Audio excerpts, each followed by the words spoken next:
Well, I think a lot depends on where you live. I mean, I live in Little Hampton, and it's quite a narrow-minded. There's relatively very poor areas within it, people on low incomes, and people are fairly.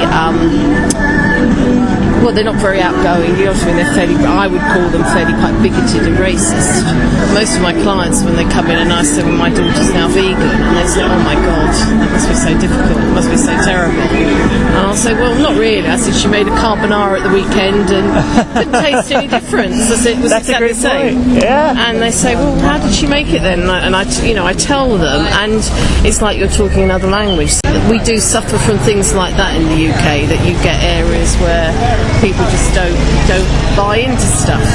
Yeah. You know. So I think income is an issue, because I think there's although you're eating a different way, as I say, initially you have to buy into it financially, because you're spending more on different things, aren't you, than what you might normally do.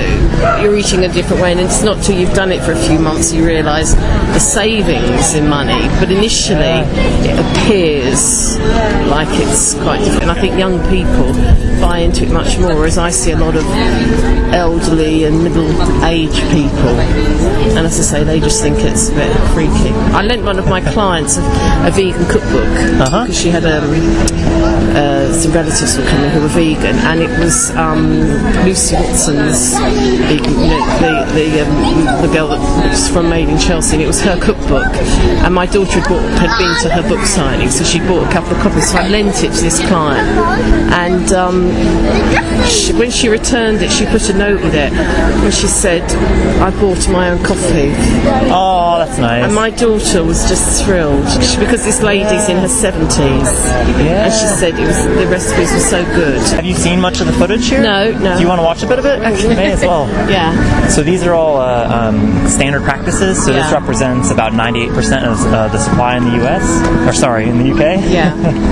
So this is basically the male calves here. So because half the offspring are male and they don't produce milk, they're of no use to the industry. So they're sent to slaughter typically within the first 48 hours. Which is what you're seeing here. And that's what my daughter's, into. She's an environmentalist, and she's just sort of saying about the cost to the planet of meat production. It's so huge, isn't it? Yeah, I mean, but as I say, if we had cows as like we have our dogs, we'd never eat them. Do you have any companion animals at home? Yeah, I have a dog. Yeah. So do you think your dog has its own personality? Yeah. What do you think about the cows here? Do you think they have their own personalities if they're allowed to live free? I was reading something about turkeys as well. The turkeys know when the door's opened, when someone's coming in to get them. They actually react in a different way, same as chickens. Yeah, it's I think, but as I say, there's a whole class system in the UK that has been built up, and people in the lower classes are taught not to question what goes on, and it's often the landowners and the people who are the producers of all these things, aren't they? The countryside set who teaches not to question their practices. Yeah, that's a great point, and I think a lot of this happens behind closed doors. Has your daughter talked to you much about, like, the from a female side, what happens to the female? Yeah. I mean, kind of 4 or 5 years, and that's it. Yeah, and I mean, we now have got in the press about puppy farms and what's happening with our dogs, but that's been happening with dairy for years, isn't it? They're just machines. Yeah. I think that's a great point. I think when you look at the animals on the screen, they're not viewed as animals like the companion animals that you and I. If you were showing me puppies and dogs now, people would be, in tears, wouldn't they? Yeah. Tears aren't uncommon here either. I think that's just it. I think when you can relate to the cows like you do other animals. I spent a lot of time on an animal sanctuary, and the thing I found is, it doesn't matter what animal they are, they're much the same. I mean, people talk about whether or not the animals want to live. You can see they're trying to escape. So it's just like my dog would do because he was in there. That's exactly right. And these are humane, RSPCA, everything certified. This is where they wind up. oftentimes are still conscious at this stage, unfortunately. I think a lot of people buy certain labels, organic or humane or all these labels. However, that's clever marketing techniques from the industry. Your daughter's probably talked to you a bit about that too. Yeah. It's just, but people choose not to listen or read things, don't they? And they also, the way we treat our children. If we started at the way people treat their children, it's not surprising that we treat animals like this, is it really? Because there's so much injustice for children in the world as well. Yeah, really sad.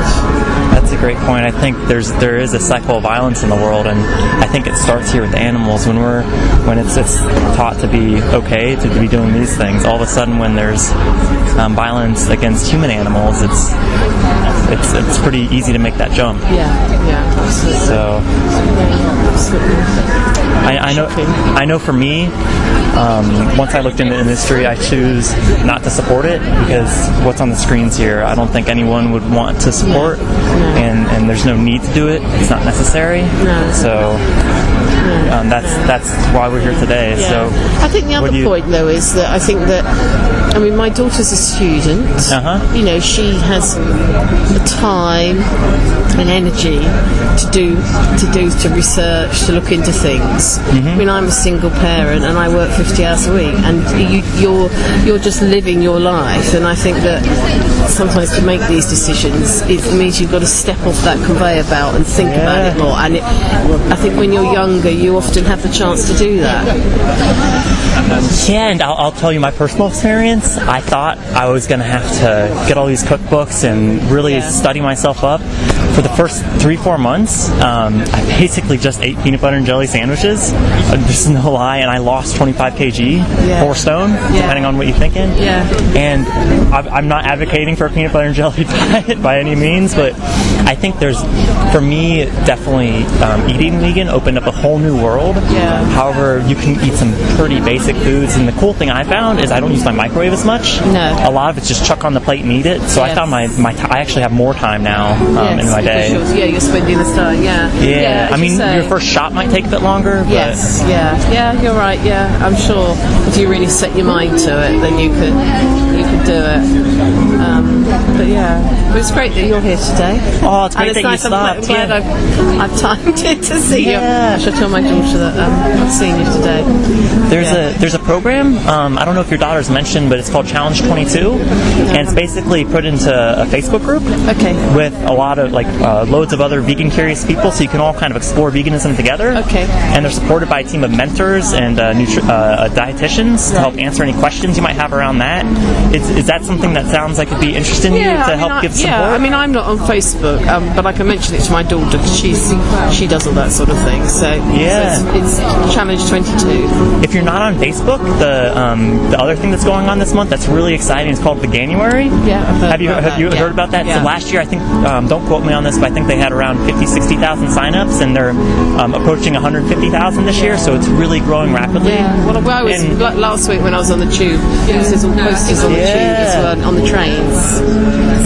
So it's really been quite high profile, isn't it? Definitely, they're putting a lot of effort into it, and they're getting results. So it's basically you just get emails to help. They give you fun recipe ideas and lots of ideas for some of the stuff you're talking about. Because I think a lot of these things, it's just kind of getting a start. Is that something you'd like to have a go at? I could. I've got a phone on me. Do you want to sign up on my phone, or I can give you something? What would you need? My email or something? That's it. Yeah, you can probably my email. It sounds like you've got some great influences around you, and I know for me and my mom and my sister, all of us going vegan this year. Well, I went vegan a few years ago, but now that we're all vegan, it's really brought us closer together, and I think it's just one of the things that we can kind of share with one another. The thing is, I'm finding it really hard is having coffee either, because it just isn't the right colour. Putting the soya milk, or I've got oat milk. I bought that this week. Awesome. And but the colour's wrong when I drink the coffee. It just keeps going so dark. But when we're done here, if you want, we've got free samples over here. So if you want to try any, it's a great way, because rather than having to go to the market and try a bunch, there are some that don't split. Are there? So it's a matter of trial and error, and this will have that information. So if you want to, you do just keep thinking there's something wrong with it. I hope you get a lot out of those. I think it'll be nice, something give you a talking point for you and your daughter. Hopefully. Yeah, absolutely. Yeah, lovely to meet you. Love you to meet you. What was your name? Angela. Angela, nice to meet you, Jeremy. Take care, Jeremy. Have a good weekend, Angela. Bye. Yeah, so that was the interview. In my opinion, they are in the contemplation phase, and it's my hope that as part of our chat and the subsequent reflection, that they'll move into that preparation or action stage as they've acknowledged the issues, and it's really just kind of moving them towards acknowledging that there's something they can do about it. So I really focused on building their support network and helping them get the tools in place so that they're ready to give veganism a good shot. It's funny because since this interview was recorded at the beginning of the year, my approach has changed quite a lot. For example, I've stopped using certain words. I noticed I said standard practice during the interaction, which I've stopped saying because this implies there's a practice that would be ethical. I also noticed that I asked her if she thought her dog had its own personality instead of their own personality. I've been trying to focus on calling animals they instead of it to emphasize that they're someone and not something. I've been working on a whole video about the language that we choose to use in our interactions, so keep your eye out for that. Are there any words you focus on or avoid using altogether? Let us know in the comments below.